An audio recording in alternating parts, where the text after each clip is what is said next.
Hi, Llyn Hunter, Llynhunter here. We're just doing something simple this morning. I'm doing more of these post-it notes for my union's post-it note show. And I'm just going to do a little dog this morning, just, for the heck of it. I've been drawing a variety of dogs and trying to play with a various amount of caricatures lately. So I'm just, trying as we're going to do a kind of a scruffy dog. You can tell I started out really, this is his nose and he's smiling. And let's see here. One of the things when you're talking about personalities on anything is where to put the eyes. And eyes and the pupils are where the expression is.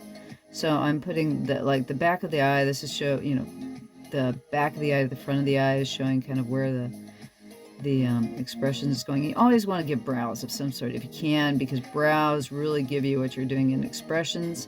Dogs have a triangular nose with a little hole there. I'm doing kind of a semi-realistic and cartoony dog at the same time, and I'm going to have him with his tongue hanging out. And dogs have their triangular teeth on each side, and as their tongue hangs out. And when you're doing a cartoon, you can adjust this in a variety of ways. I still need to work on my character design. I've always been drawing other people's characters, so I don't get to do as much of my own character design when you're always drawing other people's characters. I'm going to give him a little bit of a long neck, give him a little bit more of a goofy look, and have a dog tag, out to the side because he's got a collar. Somebody owns him.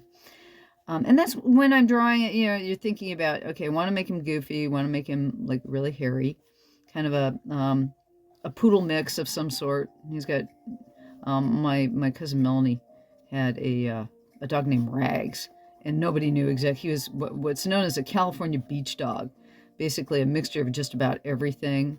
And he was all fluffy, and he was, actually, let's give him a ball, because Rags was a ball dog. Rags was a total ball dog, for the heck of it.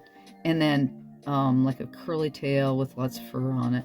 And okay, so I'm roughing this out while I'm doing it. I'm thinking about, okay, here's his leg, and there's his back leg, and his tummy's kind of going to be right about there, and his elbows there. And you always think when you're doing a caricature, you still think anatomy. Now I put him off to the side, so he's kind of unbalanced here. So I think I'm going to give him a water dish in the background, because I've got a post-it here, so I want to give it a little bit of a composition maybe. And I like to put a frame sometimes around my post-it, so that when I put it into the computer, this is a little bit of a light color, so sometimes it comes out, you can't see the edges as well, and this gives me an idea where my edge is. It also frames it if you want to frame it up. And let's put him on a mat of some sort, give him a little bit of dimension. So we've got some going back in space here, maybe in the edge of the counter, maybe back here, just to give him a, maybe he's in a kitchen. So I'm going to put the counter back there, and maybe a couple of doors on a kitchen. So he's kind of in a kitchen maybe. And that gives a little bit more dimension. I still have this empty space up here that I haven't done anything, so maybe give a couple of squares on the floor. So I haven't been thinking a lot into this composition while I'm going on, but this is all, you can tell I'm going really rough. Now I'm going to go in and I'm going to clean everything up a bit. This is almost like doing the underdrawing before you're doing the full drawing. I'm not really deciding on doing anything while I'm drawing this thing. I'm just, okay, I want to do a dog, and it's on a post-it, and it's not terribly important, but I want to just sketch away and come up with something that is in a composition, that's in a square, that looks interesting. So now I'm going to clean him up a bit. I'm going to give him a little bit more definition. So I'm going to give him a little black nose with a little bit of a highlight there, and I'm going to really define his eyes. So that in the edge of his nose here. And I'm giving him a bit of what's a triangular shape in an eye. More often than not, if you're going to do eyes, they're going to be a circle. But if you give a back of the eye here and the front of wherever the dot is in the eye there, it gives it a little bit more dimension, and then you bring your other two portions of the eye in. So it's almost like a triangle rather than a circle, and it gives some more direction to the eye when you do that. It's just another way of doing eyes and playing with eyes. And like I said, I want to give them a little bit of a brow. And mind you, I'm using ballpoint pen.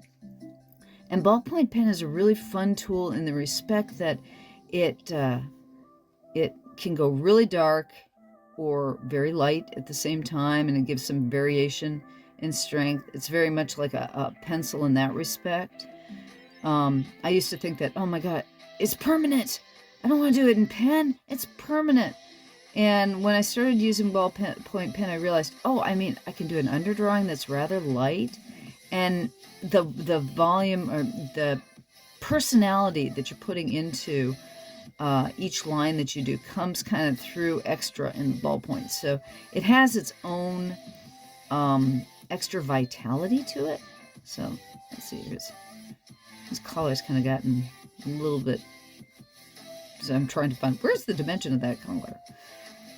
That's the thing too, when you're doing something like this, you can, when you make a mistake, you know, you go in and you try to fix it or what you think is a mistake. I'm going to give him a little bit of a shadow. You know, so I'm drawing some diagonal hatching there just to give him a shadow. And his ball's here.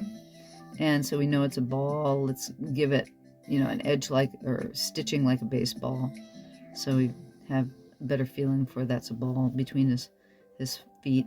And because he's a raggle dog, you don't have to worry about toes or anything, because if you look on poodle type dogs or labradoodles or what have you, their feet are more like mitts. There's a toe in there somewhere, and there might be a claw in there somewhere, but you're not quite sure. Now we're gonna put, let's see, it's kind of got, you know, his stomach here, and his hips are more there. He's got a very big head in relationship to his hips. And again, with cartoons, I mean, you can play with that proportion. If it's not going right for you, you know, again, I mean, look how long it took us to do this. Draw another cartoon. If it's not working, do another one, and another one, and another one, until you get more of what you want out of the drawing. That's the nice thing about either Post-its, or I also like index cards. In some of my other videos, you'll see I use index cards are great because they're inexpensive materials that you don't have to feel, okay, this is really precious. And there's the other part of you that, okay, this can be permanent. You could throw this in a frame afterwards if you want to, or give it to a friend, or put it on another index card, put it in an envelope, and send it in the mail to somebody. I mean, here's something that we don't do enough anymore, that even though, you know, postage is getting more expensive, do drawings and send them to your friends. I mean, just say, hey, I'm working on doing this because I just want to work on my drawing, and I was thinking of you, and put it in an envelope and send it to a friend. I mean, it's a great way to get in touch with people you haven't been seeing in a while, or you thought of them. And what I've always felt, and it's why I usually send out Christmas cards every year, is that everybody wants a present in the mail. Anytime you open a card from a friend, it is a present in the mail, and everybody loves getting mail. Everybody, you know, except for bills, of course. But, you know, getting a letter in the mail is, you're opening up a present. You're always opening up a present from somebody.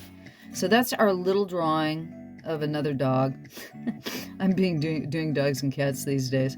But I thought there's something quick in a sketch. And again, it's not something that you have to worry about. Pick a subject matter that you like. Do, like, say, candies. I always love candies and playing with candies. Pick something that you need to work on, that you want to work with. I'm trying to work with faces and expressions. Like I said, I haven't done a lot of my own cartoons because I'm always drawing somebody else's cartoon. And now, in this point in my life where I'm not actually involved as much in television shows as I used to be, I'm doing more of my own stuff. I'm doing my own characters, playing with things myself. But why don't you go, pull out a pad of Post-its, and draw a puppy. Send it to a friend. That's about it. Quick video here today. Thanks again. My name is Llyn Hunter. Join my Patreon. Please subscribe and give me a like. If nothing else, if I get I think it's 1,000 viewers, I might get to be monetized, which is always a fun thing too. Hope you enjoyed the video. Thanks for stopping by. Really appreciate it. Have a great day. Again, Llyn Hunter. Have a good time and draw. Draw a lot.